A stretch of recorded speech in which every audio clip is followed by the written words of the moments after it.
Hello, my name is Bill Rehill. I'm from the Bill Rehill's Driving School here in Walpole, Massachusetts. Driving for all of us can be challenging, but even more so as we mature and get older in life. One of the most important things to drivers is actually three areas that's the most important thing. One is our cognitive skills, our vision, and our physical abilities. As far as vision goes, as we get older, our peripheral vision tends to diminish. So when you're younger, in your teens, we look far ahead of you, and you have a 180 degrees half circle you can see to your left and right and everything in between. But as we get older, our vision tends to lose that peripheral vision, so it's diminished a little bit. And there are ways that we can adjust for that, but we have to be aware that we have that weakness, and we can, if one does have the awareness, then they can make some adjustments. Sometimes it's just as simple as just moving your head around a little bit more to check your mirrors.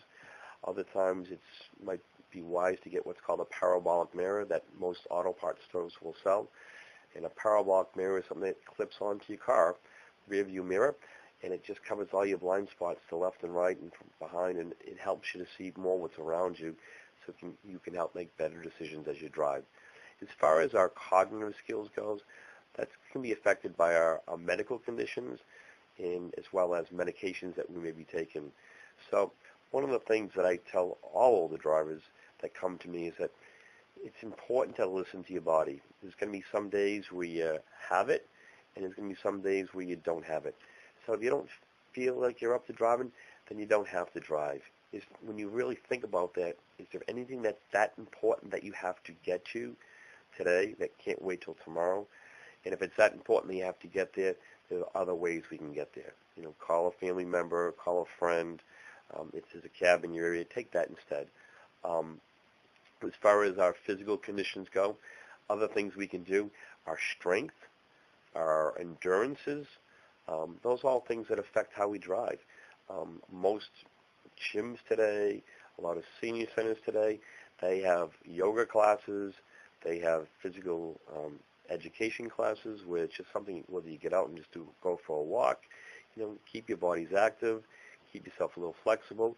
But all those are important skills to driving. And sometimes it's just something as simple, if you can't get to a gym, just getting out of your house and just go for a walk around your neighborhood, or go down to the mailbox and pick up your mail, because we need to stay active as we get older, and that will definitely help with our driving skills.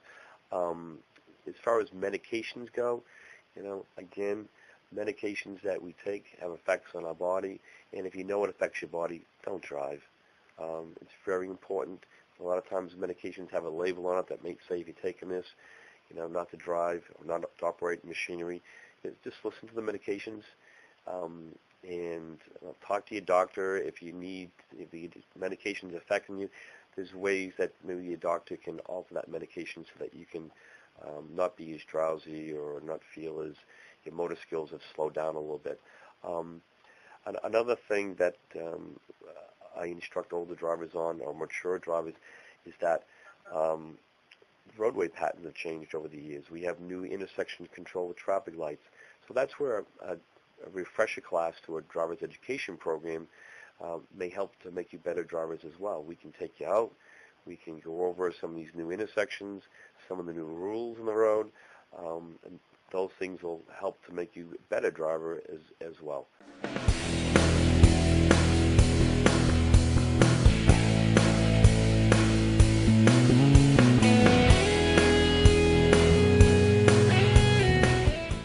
And one of the areas, too, is that as we get older, our body does require more rest. So we need to be careful with our night driving. Maybe we might want to limit our night driving, or maybe we might even not want to drive at night at all. The glare from oncoming headlights affects us. The brightness, your pupils, they need to adjust to different light conditions, and as we get older, our reflexes slow down. So it might be wise to look at your night driving, and if families are concerned about your loved ones, your older loved ones driving, there's ways that you guys can help them out as well. We can make sure, as a family goes, that, personally what I do with my family, Dad, hope you're not watching, okay, but when you stop by the house, to go for a ride, I says, hey, Dad, why don't you give us a ride? Why don't you drive? I'm tired. And it's just kind of my way to look at how they're driving and see what their skills are. Nighttime driving, if the lights are bothering them, you'll tell because they'll be driving too far to the right, or too far to the left. So you might want to make that suggestion to Mom or Dad that, hey, you don't want to drive at nighttime. You might want to stick to the daytime stuff, and just point out to you because it's because of our vision at night. Those things are all affected by our age. There are many associations out there that will help better inform older drivers as well. The Registry of Motor Vehicles here in Massachusetts has a division set up for mature drivers. So if you'd like some information from the registry, you can actually call them directly at 1-857-368-9457, and the woman's name is Michelle Alex, and she'll gladly answer any calls that you may have. Or even if you're an organization, they'll gladly set up an appointment to come out and do a seminar for your organization. One of the more helpful tips for older drivers too is to know where you're going. Today's cars are so intricate, and we have this GPS system in the car. If you're going to use a GPS system, please plan your GPS system route before you actually start to drive. Don't let the technology in the car distract you as you drive, because distracted driving is one of the number one causes of accidents in all ages, not just mature drivers. So know where you're going. If the weather conditions dictate to you not to drive, maybe it's best not to drive and you can get there tomorrow. Plan your trips accordingly.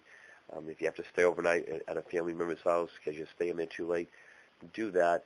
And that way there you can always get up in the morning and drive home and get there safely. Another tip as we get older is to learn to limit your liabilities. So, for example, if you go into a parking lot, you don't need to park in between two cars. Maybe it's best to park away from cars. Our judgment does change as we get older. Our depth perception gets a little weaker. So maybe we're best to limit our liabilities and don't put ourselves in those dangerous situations. When it comes to parallel parking, if we have to, rather than parallel parking between two cars, if we have to drive a little bit further and find a spot we can just pull over in, that might be, best as well.